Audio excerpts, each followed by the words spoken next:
บายดีพี่น้องบัดสุโคนมื้อนี้ขอยกับพาลูกๆขอยมาตัดผมพี่น้องน้องบอลสบายดีนะลูกเออมาตัดผมพี่น้องผมยาวแล้วน้องบอลออโต้กะให้ตัดคือกันพี่น้องหักมันก็บ่ได้ยาวปานใดเลยผมออโต้พี่น้องบ่ถึงขั้นว่าต้องตัดนะกับผมเราก็บางๆบางทีก็บ่ได้ตัดน้องออโต้เนี่ยถ้าสิตัดก็ตัดน้องบอลเซโร่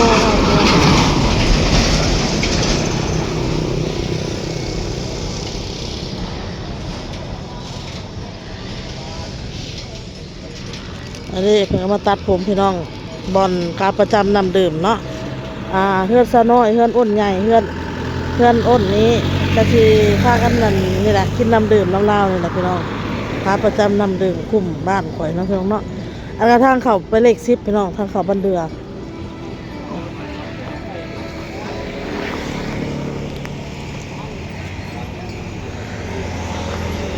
คนหล่อเขายังตัดผมอยู่พี่น้อง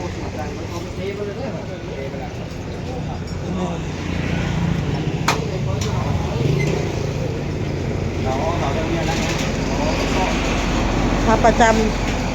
ำลำดึงพี่น้องแล้วมาตัดผมพอดีมาพ่อกันอยู่ในนี่น้องบอลไปหลับอยู่โรงเรียนไปหลับมาแล้วก็แวะตัดผมเลยหลานใครแน่เลยพี่น้องใครแน่แล้วทายาใส่ได้เพราะว่าใส่ยาเลยเมื่อมาแรงนี่ทายาจะเฮ็ดลูกบอกแกะบอกง่ายมันหมดแล้วบ่จักนี่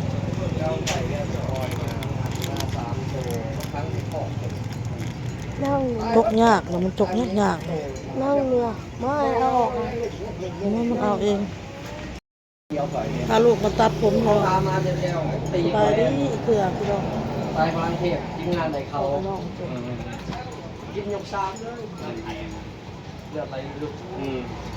ระวังเสือกเปขาเลยของน้องเจ็บและสองน้องวันนี้พาน้องบอลกับน้องออโต้มาทำหล่อเด้อพี่น้องเสียงคอยเว้านี้นะพี่น้องมีFCเหมือนกันว่ารีบกินให้เยอะๆคนเฮาสิมีหยังแต่มื้อก็ต้องกินนะบ่กินมันก็ตายคนเฮา2-3 เดือนต้องกินคือคอยเจ็บคอคอยบ่สบายคอยว่าใส่วาดพี่น้องคอยเจ็บคอคนเฮามันก็มีเจ็บมีเป็นมีปวดแหละตัวให้คนตายก็มีเนาะพี่น้องเนาะไปใส่ได้นางอินกับป้าอุ่นใหญ่ไปแล้วโอ้นางอินกับป้าอุ่นใหญ่ไปแล้วครับไว้พี่น้องแล้วมันออกเนี่ยใจคอยยังบ่ออกแต่ว่ามันบอดมันป้าเลยก็ยังดีเพิ่นยังเข้ามาเบิ่งคลิปเข้ามาเม่นให้พี่น้องเจ็บคอคืนน้ำลายก็บ่ได้พี่น้องมันเจ็บมันบาดคอนี่กลืนมาแล้วน้ำตาจนคุเจ็บซื้อยามากินแล้วแต่ว่ามันก็ยังบ่ลงมันก็ยังบ่เศร้าโอ้มื้ออื่นก็สิไปหาหมอแต่ว่านี่บ่ได้ไปนะตัวเองไข้อยู่กินยาตัวนี้เศร้าก็สิ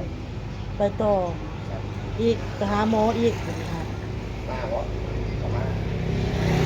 ต้องคนไปเรียกคนว่าขักๆเป็นออโต้ค่ะบ่สบายแล้วบ่สบายไข้ก็เศร้าแล้วต่างก็ยังไอก็ยังเป็นวัดเพราะว่าขอเอายาให้กินออโต้น่ะถ่ายพร้อมเป็นไข้พร้อมบัดนี้เศร้าแล้วถ่ายบัดนี้ไข้ก็ลดแล้วออโต้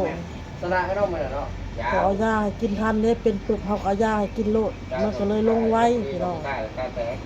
น้องบอลน่ะขอยซื้อยามาให้พอดีหมดแสนปลายมื้อนี้มื้อแรกนี่สิแต่งเพิ่นบอกว่าข่อยสิได้เข้าสวรรค์ผมไปหาหมอสิปะไปอยู่ครับ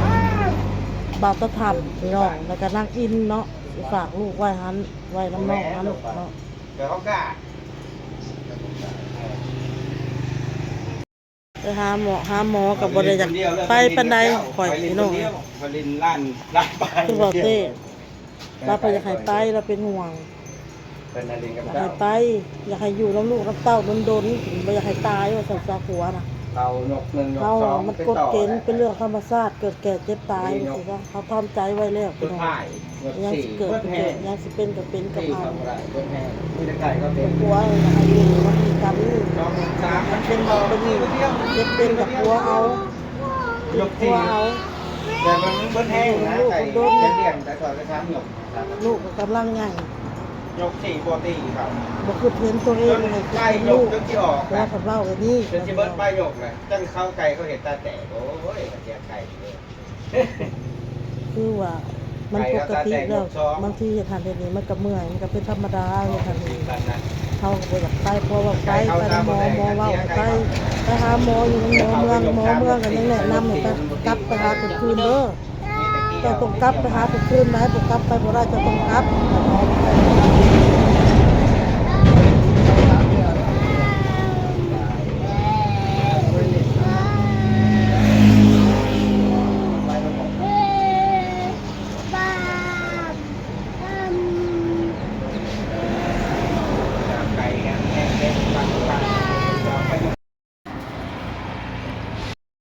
เบิ่งลุงเล่เงินหลายลุงเล่มาคิวน้องบอลได้บัดนี้พี่น้องเลยน้องบอลตัดผมมา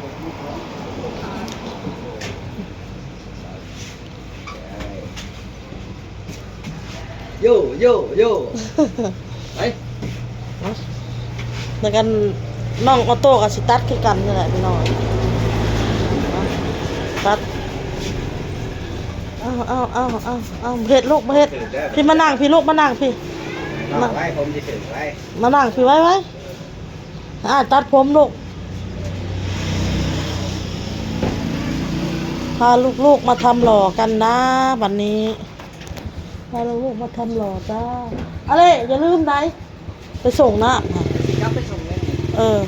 อะไร เราจะกันไปส่งน้ พวกมาส่ง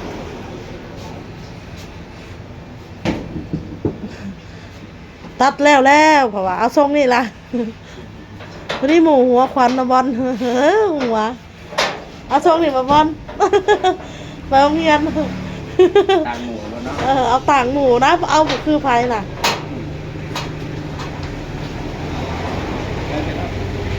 เงยขึ้นลูก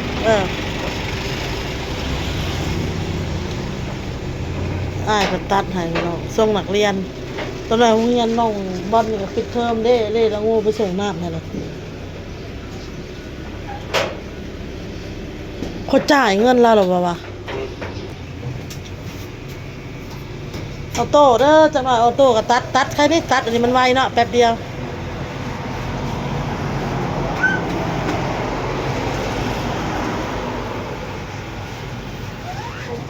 บ่เฮ็ดลูกบ่เฮ็ดโนทำออกมาลูกอย่าออกมาให้อ้ายตัดเลยไว้ตัวไหนก็คิวเจ้าลูกบ่เฮ็ดโนมานั่งตั้งพี่นั่งตั้งไว้มั้ยนั่งตั้งฮะพี่บ่นั่งตั้ง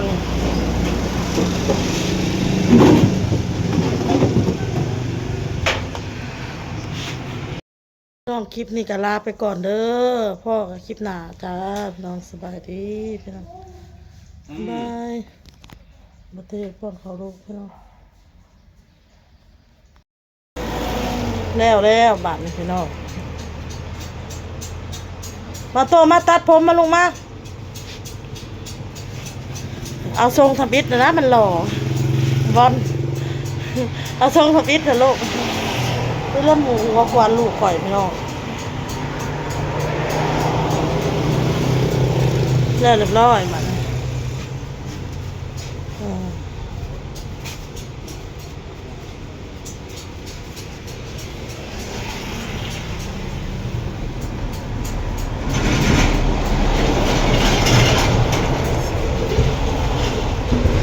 เอามาน้องตัดก่อนมานี่ฮะมาน้องถ่ายอยู่รถไปลูกไปตัดผมปะตัดผมเอาพี่น้องตัดผมกันแล้วเรียบร้อยตัดแต่น้องบอลพี่น้องเอาโต้หันเพิ่นบ่ให้ตัดพี่น้องปั๊มพากันปั๊มแต่ก่อนฮู้เวลาเฮาขึ้นตั้งนั่งบนตัดนั่งให้ตัดเฉยอยู่พี่น้อง บ่ได้เป็นหยังเนาะพี่น้องเนาะ ฮะ บัดนี้พาตัวตัดบ่ตัดบืนลงจากตั้งเอาให้นั่งก็บืนลงเอาให้นั่งก็บืนลงคือว่าเลยครับตัดเอาเองเลยจ้ะบ่ได้ไปตัดห่านโดนแหละมันลด ครับ บ่อยากให้ตัดบัดนี้พี่น้องเลยเอาโต๊ะนะแต่ตัดแต่เท่าบอล ตัวตัวกี่ฮัลโหล แล้วก็เพิ่นพาลูกไปแวะตัดเลยพี่น้องเพิ่นน่ะอยากตัดทรงอ่ะนะตัดทรงอันนี้ก่อนพี่น้องบัดโรงเรียนปิดเทอมไปตัดธนาจะเอาทรงหยังก็แล้วแต่เพิ่นแต่ว่าเขาโรงเรียนเนี่ยให้ตัดเอาทรงนี้ก่อนเนาะพี่น้องเนาะ บางๆเลย เอาตัดเปิดเลยแล้วค่ะ มันนั่นนะบอกกูบ่าว เท่าอันออโต้เนี่ยสิให้ตัดสิให้แท้เอาหมดทางข้างจงไว้ทางกลาง แต่เราบ่ให้ตัดน้องเลยมาเลย เอาไว้ บ่ให้ตัดแต่น้องบอลมาก็อ้นให้อาบน้ำเลยพี่น้อง เอ อาบน้ำใน อ ข้าวป้อนข้าวบ่ให้ตัดโต๊ะเอาเลยเขี่ยเลยคายเลย เอา มันหลุดจากปากหมดเลยได้ๆตัวเห็ดเอา